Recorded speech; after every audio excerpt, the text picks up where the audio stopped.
If life is a tapestry, you're looking at the front side, you see the images.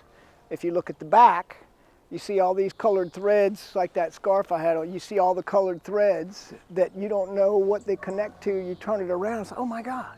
You know, that's when it really gets interesting.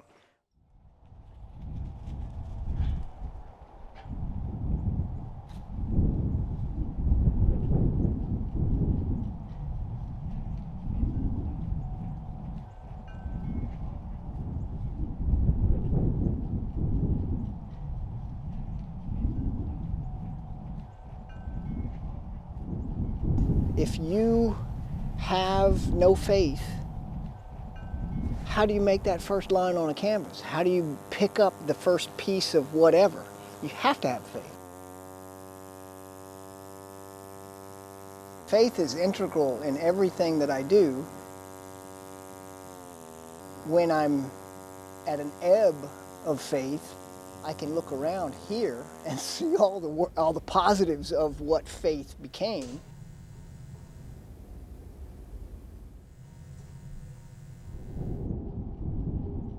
Some people call it dreams, some people call it whatever you want.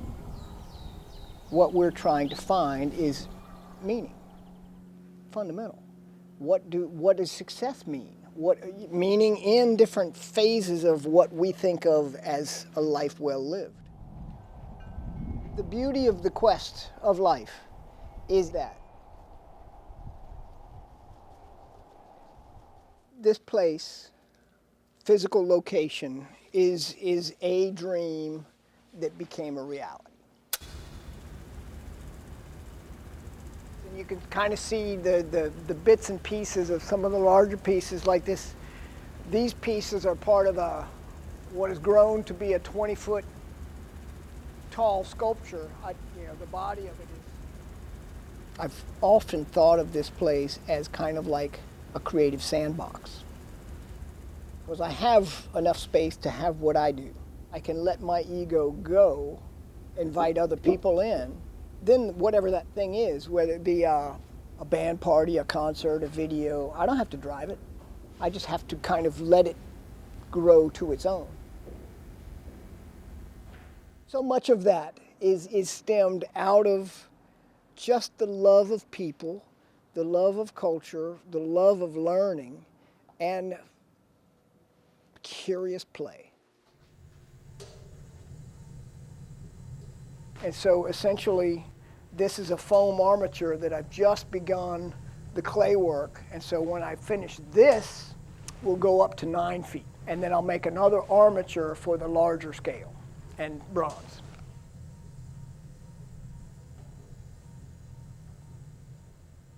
It's usually the arts are a part of something larger.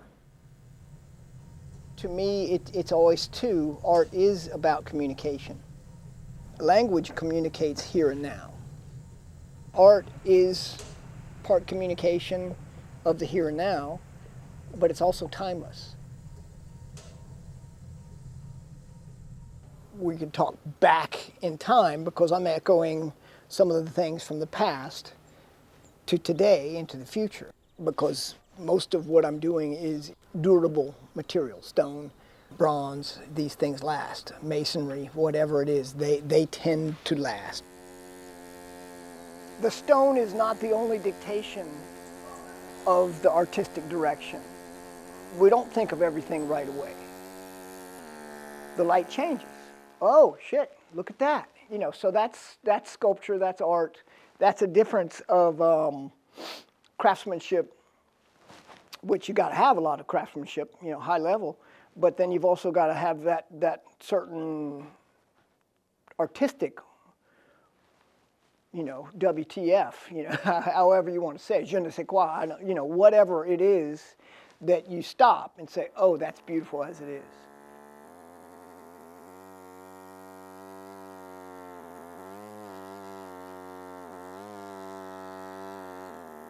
Follow through. Faith, focus, follow through. That's a lot of what I've been doing the last years, because some of the big projects are the epic scale ones. I knew what I was doing, but there's a chunk of mountain in front of you to get to it. You have the faith, now you've got to focus, and then you've got follow through, which really is the flow. And if you keep those in a kind of a succession, that is, to me, becoming a life well lived. You know, so keep that flow, and then every once in a while when you're in the flow, where am I going? And then you got to go back to your faith, or it comes back around. But it's that balance. That is the goal. Practice doesn't always mean you succeed, but you get better and better, and that's our mortal dilemma. All of these things combine to try to get us back in that presence. That's the pinnacle. You know, we're talking all the things that we read about, but when you put them in practice, they work. You know?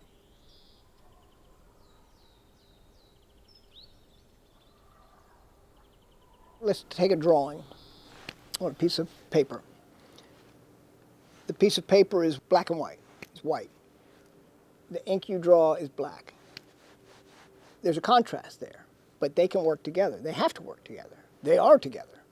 So there's a duality already innate in us.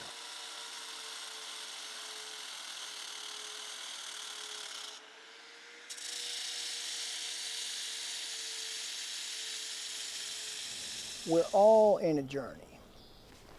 And as you pass by somebody's place on the street, if you're commuting or you're driving through, what's back there?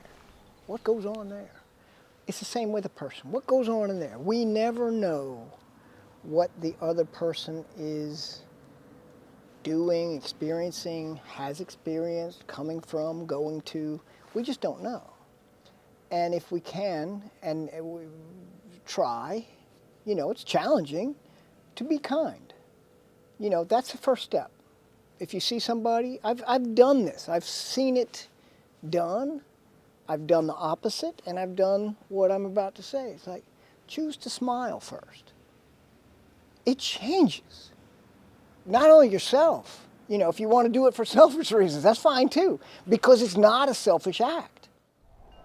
It's your choice. And we all make choices, and we become the sum of those choices.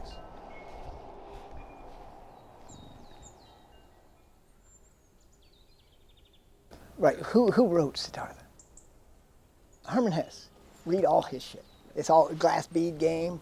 Yeah, I mean, if you reread it again, I'll reread. I need to reread Siddhartha because the next project I'm going to start after her is Queen Maya Devi, Siddhartha's mother.